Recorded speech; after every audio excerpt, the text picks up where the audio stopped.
Hey everyone, Jason here from Off the Beaten Path, and sorry this video has been a little bit of a long time coming.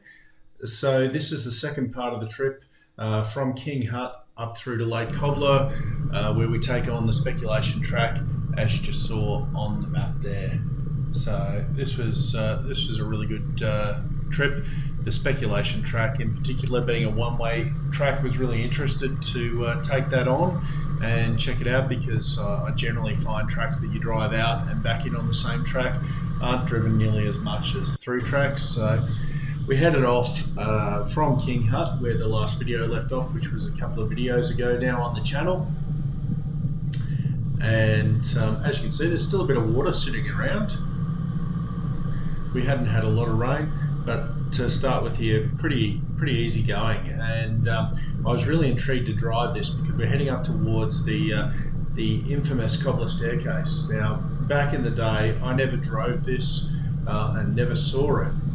Back in the day, where I've heard stories about people skull dragging four-wheel drives down here with winches, and that you needed X inches of lift to even think about taking it on. I had heard that it was very different to that now. It was a lot easier to drive. That is the understatement. Obviously, it's been pretty well graded, and it's not nearly the challenge that I dare say it once was.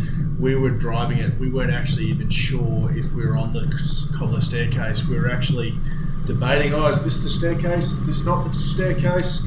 As you can see here, it's basically a two-wheel drive road. There's a few ruts and things, but I think most of the guys actually drove this in two-wheel drive. So yeah, it wasn't too difficult at all. Certainly some scenic spots on the track as you work your way up the side of the hill. Some nice outlooks, some nice views, but really nothing too difficult at all. It's certainly markedly different from what I've imagined based on what I've heard from people that drove it 10, 12 years ago.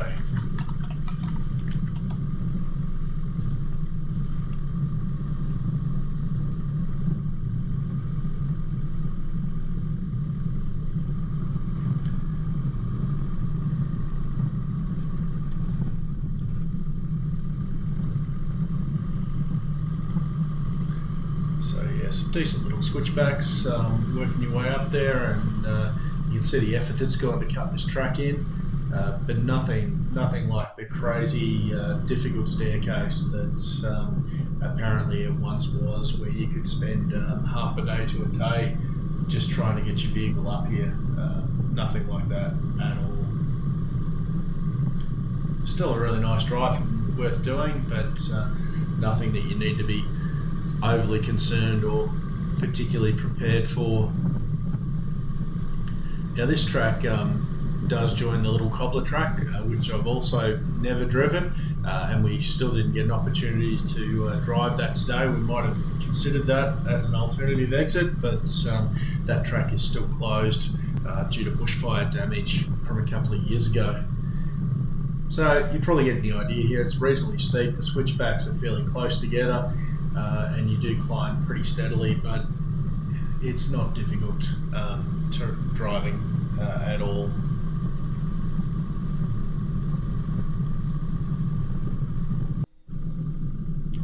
So once we got to the top, we started on the speculation track that heads out towards Mount Speculation.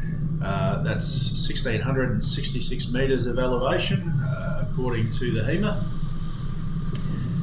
And as you just saw there, that was a pretty steep exit from that little bog hole there. So yeah, we're really interested to see what this track might be like, given it's a single direction. And as I thought, it didn't look like it had been driven a whole lot, and it's certainly not as regularly graded as some of the other tracks. Certainly the Speculation Road, where we came up the staircase, this track is not nearly as well graded as that. On the HEMA maps that I use, it's rated as a medium, and that's probably fair. A lot of it was pretty easy going, but you do need to go into four-wheel drive for some of it. A couple of sections like this are a little bit rocky. Nothing that a little bit of speed control doesn't deal with. So.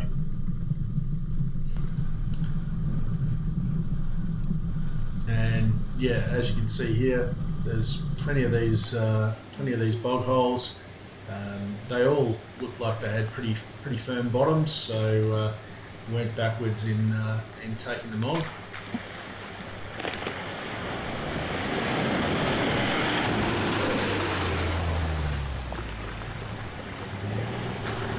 Steve in his GQ. Tristan in the Rodale, and Ben in the GU, and Matt in his Prado. So I can't remember exactly how many of these there was. Probably the most sensible driver out of us all there. There's certainly a fair few of these along the track, and I got the sense that these sort of hold water most of the year.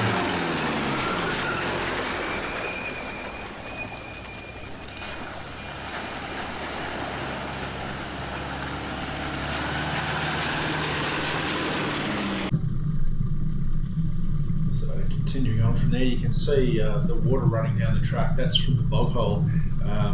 It's amazing how much water you actually push out of those things with a few vehicles driving through.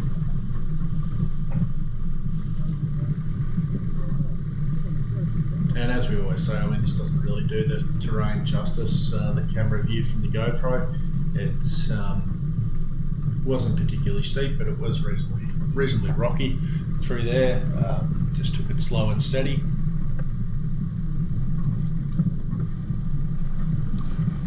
As always, you can see the car moving a little bit.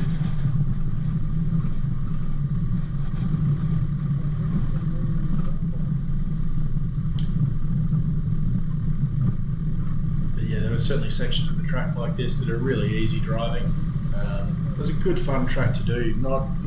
Nothing that was potentially going to break your vehicle, but enough wet spots and bog holes to make it interesting and keep it fun with the odd little rock obstacle thrown in. But again, nothing that's going to break your vehicle or leave you wondering whether you're going to make it home.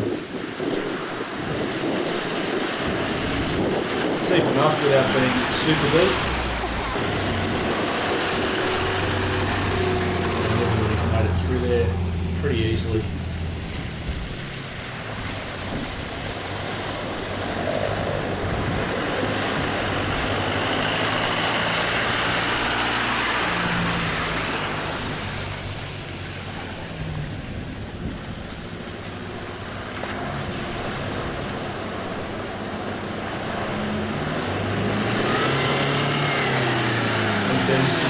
It's the highest out of any of the vehicles and barely even got his bull bar wet driving through that.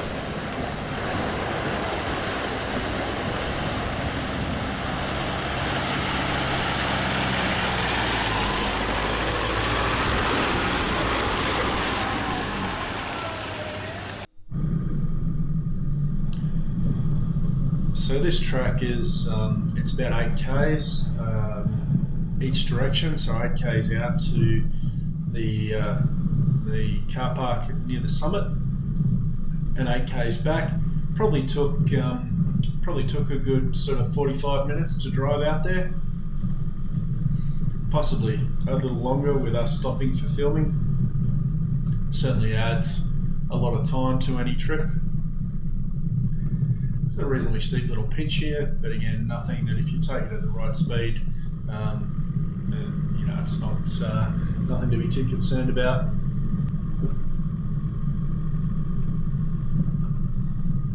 As always, when you see deadfalls on the track, there's a space just big enough for a four-wheel drive to get through. And yeah, still plenty of water sitting on the track.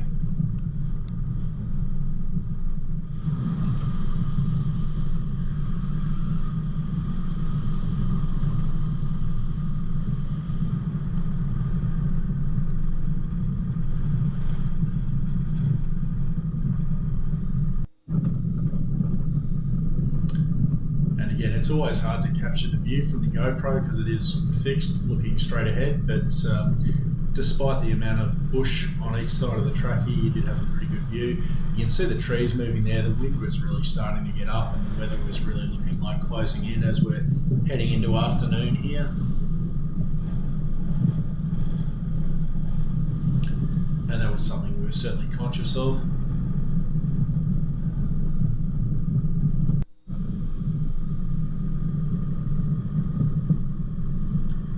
Probably the most interesting thing about this track was just how much it did change from rock to dirt to clay back to rock. It certainly had something to keep it interesting all the way along.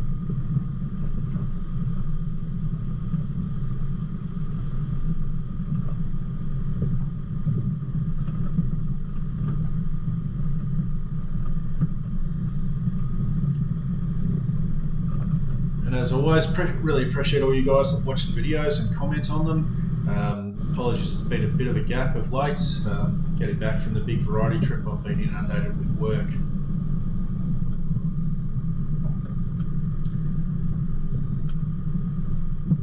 But from this one forward, we'll try and get back to our more regular weekly schedule of uploading videos.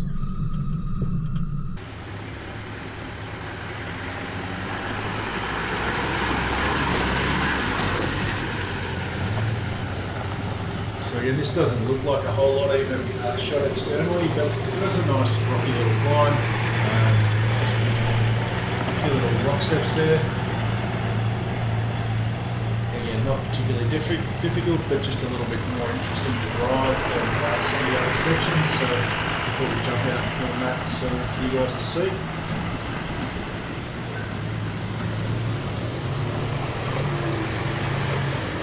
Everybody's making pretty short work of it.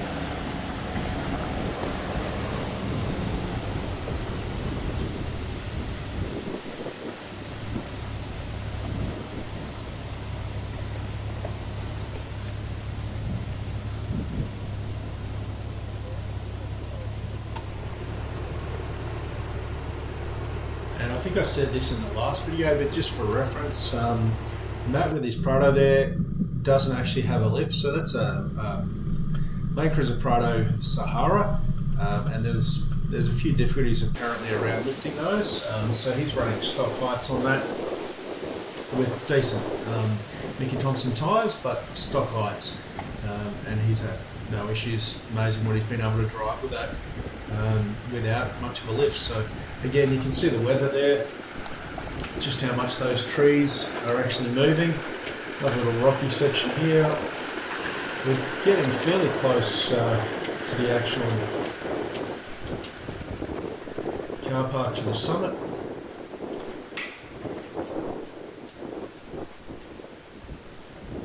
And that was one of the things as well. A lot of these lookouts or summits, it's very hard to find too much in the way of information about what they're actually like without going there. So we weren't too sure when we got here whether it was a case of parking the car park and it's a 5-minute walk to a lookout on the summit, or whether it was longer than that. Sometimes you just have to go out to these places and check it out. So we're not too far away, I think, just at this point. And by the time we were getting there, it was about 2:30, maybe pushing towards 3 o'clock in the afternoon. And if you have a look on the map exactly where it is, you can see this section is quite rocky. Again, slow and steady, just eased up there. We're getting a little bit too much bounce up. But again, the gradient here is pretty light, so it's not like something like Billy Goats where you're trying to climb over rocks where you're going up on a really steep incline. Just slow and steady, work your throttle control, and you shouldn't have too much in the way of issues. And it's only short sections generally, so again, it's not like you're doing half an hour of rock crawling or something on these tracks. It's just a short section like that, and then you're back onto the main track.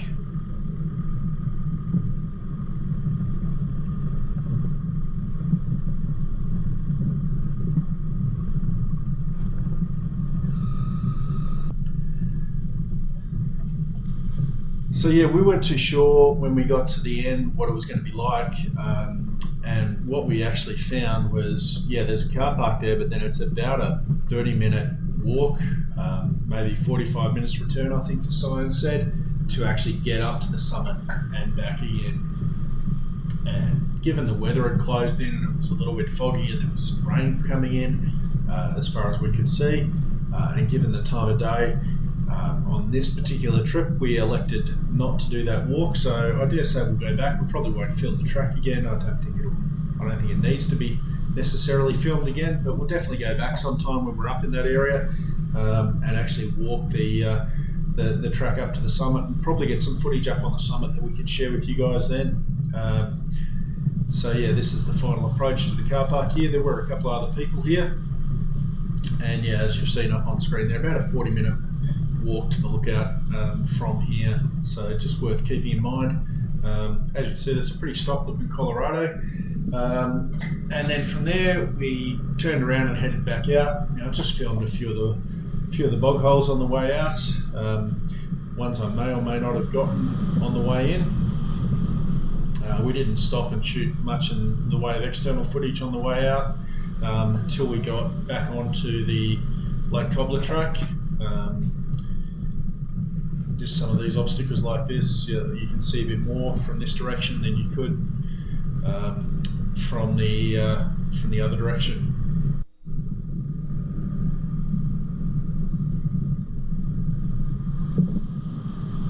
I think it might be the next one. You might remember on the way in there was one of the bog holes I mentioned had a really steep exit. There it is, and yeah, we just dropped into that.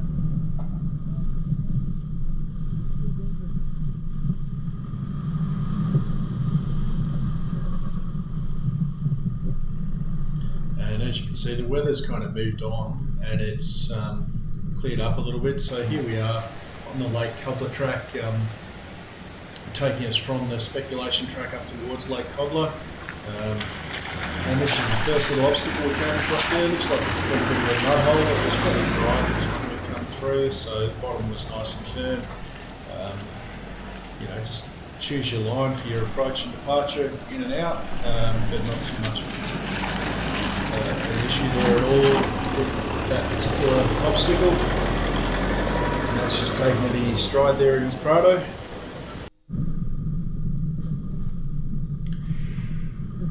Now this section was a little bit pockmarked, and then as we come onto the corner here, we've realised there's a little bit more of a challenge up ahead here. Track is a little bit chewed up. So at this particular point, Steve, Ben and Justin have actually headed ahead. They had to get back. And as I said, stopping and filming actually does take a fair amount of time. So I don't think we got too much more footage of the guys. It was great to have them along on this trip though. But yeah, they had to be back home by a particular time and headed off ahead of us.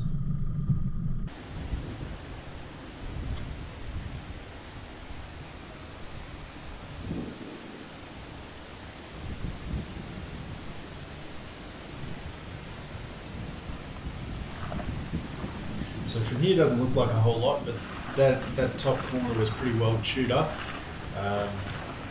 And then coming down here, it was a little bit of a case of trying to choose your line. That hole was a little deeper than it looked.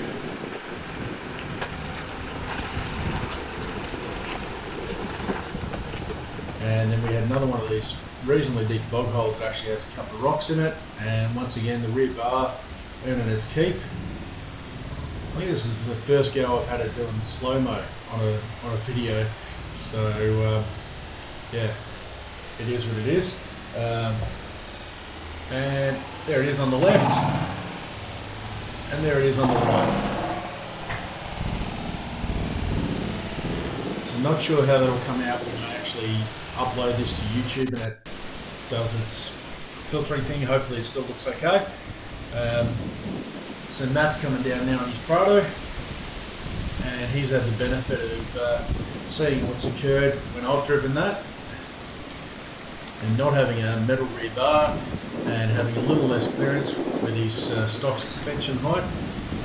He's opted for a fairly different line. And I think that's the thing, you know, when you're out wheeling with your mates, know your vehicle, different obstacles suit different vehicles, and choose your line accordingly.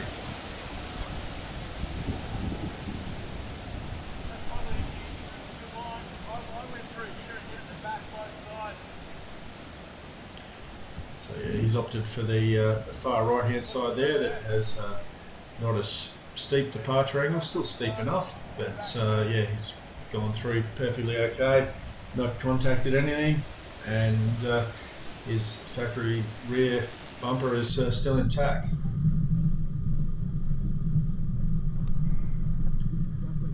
And yeah, this particular section, there's a fair few of these little soft holes. Again, this track I don't think gets particularly well graded, probably doesn't get a lot of traffic. I should mention too, the speculation track, the staircase, and this part of the Lake Cobbler Track, they're all seasonal tracks. Of course, this was filmed a couple of months ago, actually before I headed away on the variety trips. Really before the seasonal closures occurred, so most of these tracks reopen. Generally it's end of October, but just check with the Parks Victoria website. They have all the open and closure dates for all of these seasonally closed tracks. It's best to check that in advance.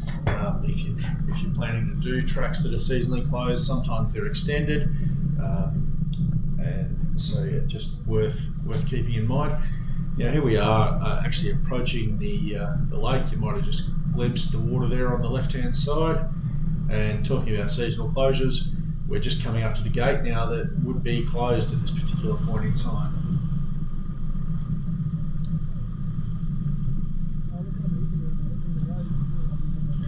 And yeah, the weather that was coming over sort of went in a different direction. You can see the skies looking fairly blue and clear. So that's the track down to Lake Cobbler that you've seen us drive before, down to the actual hut and the lake frontage. We didn't head in there today because it was already late in the day. It was sort of 4 o'clock or something by the time we got here, and everybody was keen to get back home. It was a Sunday afternoon from memory. So this is on the Lake Cobbler Track, heading east.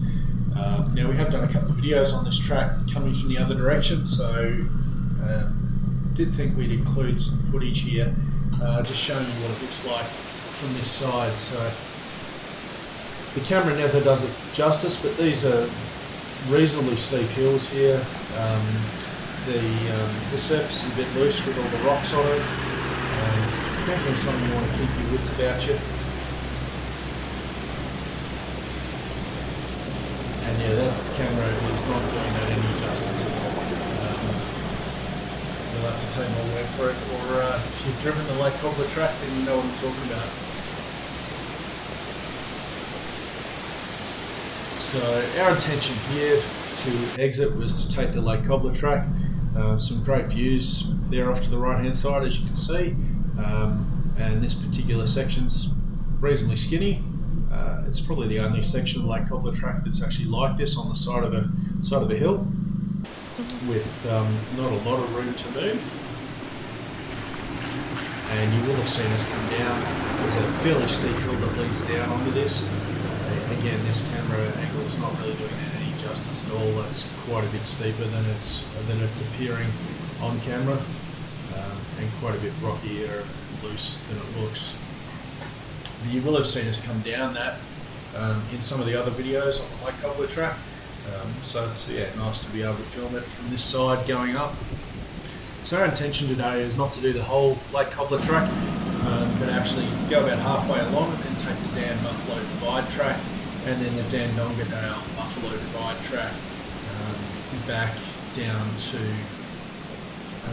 almost Lake Buffalo, or Buffalo River Road there, and exit back towards Myrtleford.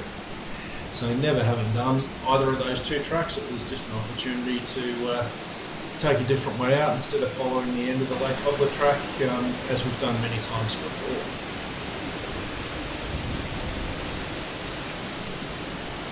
Never get tired of the views up in the high country.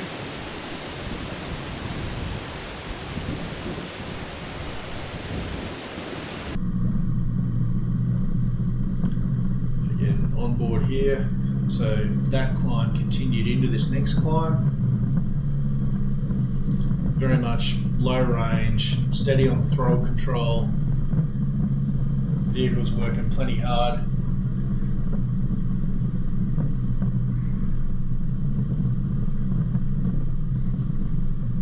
And as is always the case with these steep climbs, just slow and steady wins the race.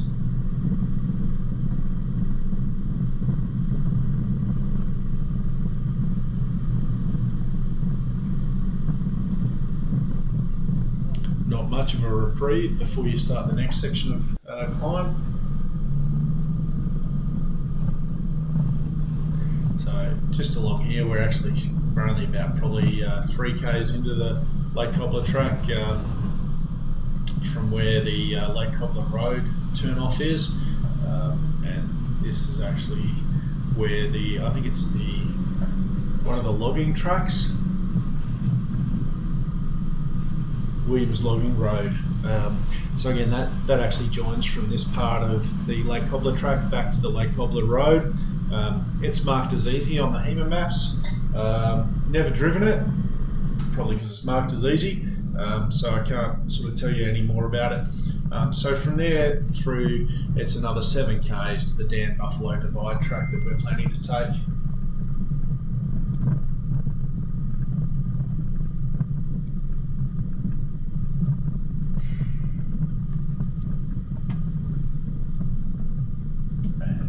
Yeah, as you know from our past videos, plenty of hills along the Lake Cobbler Track.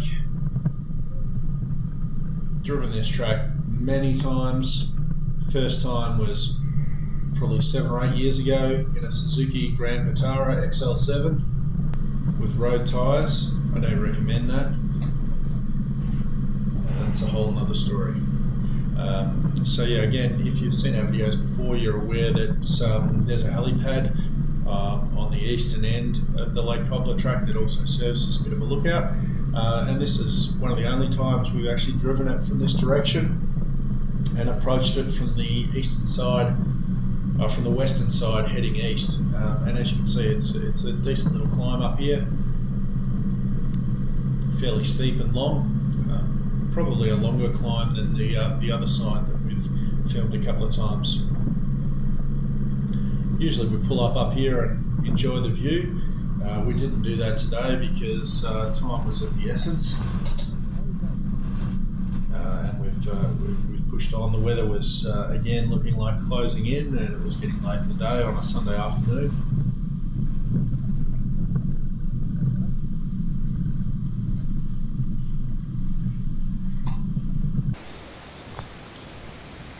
And not only probably a K or 2 past there, we've actually reached the turnoff to the Dan Buffalo Divide track. So it's pretty interesting to see what this might be like. On the HEMAs, it's ranked as a medium. So that first section of the Lake Cobbler Track's marked as difficult on the HEMAs. The eastern section's marked as medium on the HEMAs. I'd kind of debate that. I think it depends on the weather conditions. The eastern end is a lot of clay, a lot of mud, gets really soft and very difficult in wet conditions. The western end is steeper and rockier, but it's fairly consistent in terms of difficulty to drive regardless of weather conditions because it drains pretty well. So just depends how you rate that. But yeah, the Buffalo Divide track started off pretty easy. And look, generally it was a pretty easy drive. It was a nice drive. It's one of those classic sort of ridge tracks that you see in the high country a fair bit. And again, while there were a lot of trees around both sides of the track, you did get the opportunity to really enjoy the view in several locations. There was quite a few sort of steep climbs on this track, and a few steep descents as well.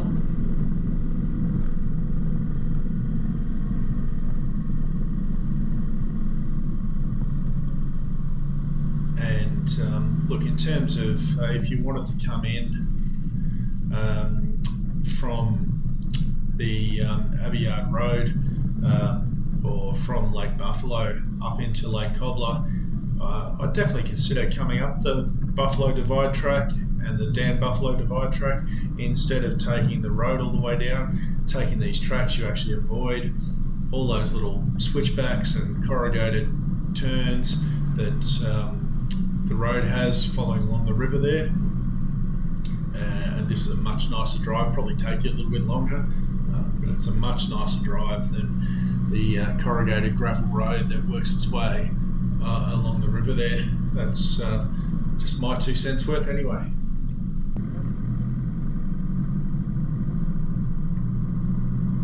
Yeah, as I was saying, there's plenty of these climbs. You sort of work your way up over one hill, and you think you're done, and then there's another one. You know, as you crest that.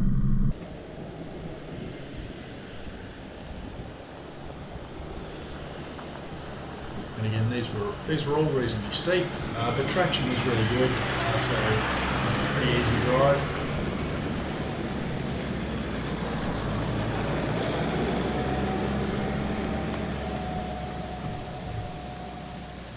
And some great views of the high country, sort of capturing a little bit of that there with the GoPro footage.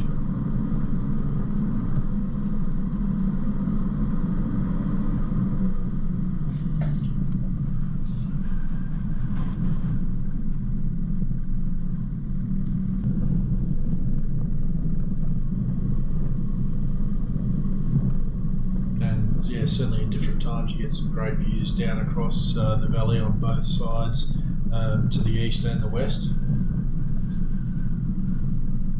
A little bit of a glimpse there, and you know, an inclination of what's ahead to come on the track as well. This Abbeyard area, as you can see as well, was affected by the bushfires a few years back.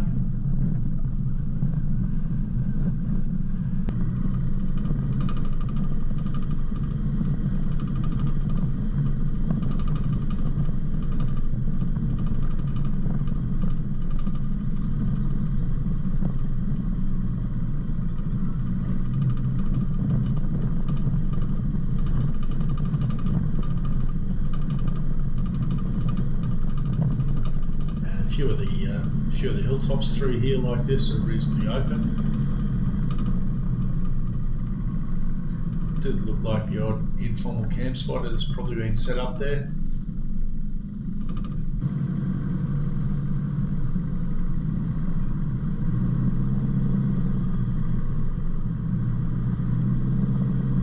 Again, just a really long, steady climb. This was far from the only one like this, but it was one that we did get the opportunity to film. Energetic cameraman headed up the hill for us.